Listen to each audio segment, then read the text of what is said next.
Sehingga iman adalah salah satu kebutuhan yang cukup penting dalam hidup kita.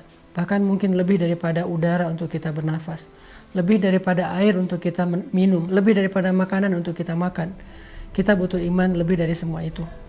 Nah, saking pentingnya iman dalam kehidupan kita, sampai para ulama mengumpamakan iman itu seperti akar. Lalu pohonnya adalah sabar, dan buahnya adalah kebaikan-kebaikan yang kita lakukan dalam kehidupan kita. Sehingga kalau kita ingin selalu menjadi orang yang baik, selalu ingin jadi orang yang happy, pengen jadi orang yang selalu lega dadanya, yang selalu lapang hatinya, pengen jadi orang yang mudah memaafkan kesalahan orang lain, gak baperan, gak gampang patah, gak gampang drop, gak gampang putus asa, maka yang pertama harus kita pupuk dan kita siram itu adalah akar keimanan di dalam hati kita. Siapapun yang pengen tangguh dalam menghadapi ujian hidup, siapapun yang pengen survive dalam setiap musibah, siapapun yang pengen melihat keajaiban-keajaiban terjadi dalam adegan-adegan hidupnya, maka dasar yang harus dia kuatkan itu adalah iman. Orang kalau punya iman, Allah kasih banyak kejutan dalam hidupnya. Orang kalau punya iman, Allah kasih banyak kebaikan dalam hidupnya. Makanya Nabi mengatakan untuk hidupnya orang beriman itu dengan kalimat ajaban, menakjubkan. Ajaban li amril mu'min, menakjubkan sekali hidup orang yang beriman itu.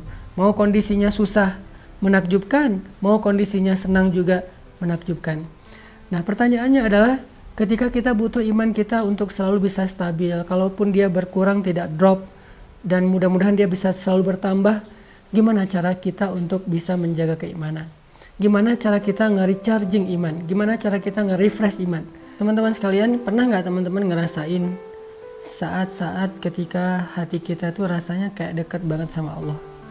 Hati kita rasanya kayak kangen banget sama Allah, kangen sama Rasul. Rasanya ibadah itu kayak nyaman gitu kan, membaca Al-Quran nyaman, sholat malam itu nyaman, bahkan sebelum tidur kita jadi kangen pengen tahajud. Kapan ya tengah malam pengen bangun, pengen doa sama Allah, sholat itu bisa nangis, doa itu bisa nangis. Kapan?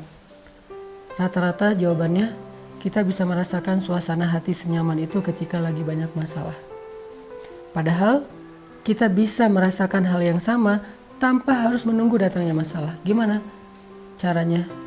Duduklah di dalam majelis ilmu. Ketika kita mendengar nasihat-nasihat para ulama, ayat-ayat dibacakan, hadis-hadis disampaikan, cerita-cerita dikisahkan, saat itu kita akan merasakan kelezatan iman yang sama seperti yang kita rasakan ketika kita sedang diuji. Dan perasaan itulah yang bakal jadi bahan bakar dalam hidup kita untuk bisa melanjutkan perjalanan hidup, melanjutin traveling atau trip dalam kehidupan kita, menghadapi tantangan dalam hidup kita butuh bahan bakar banget. Dan bahan bakar itu lazzatul iman atau halawatul iman, manisnya iman di hati kita.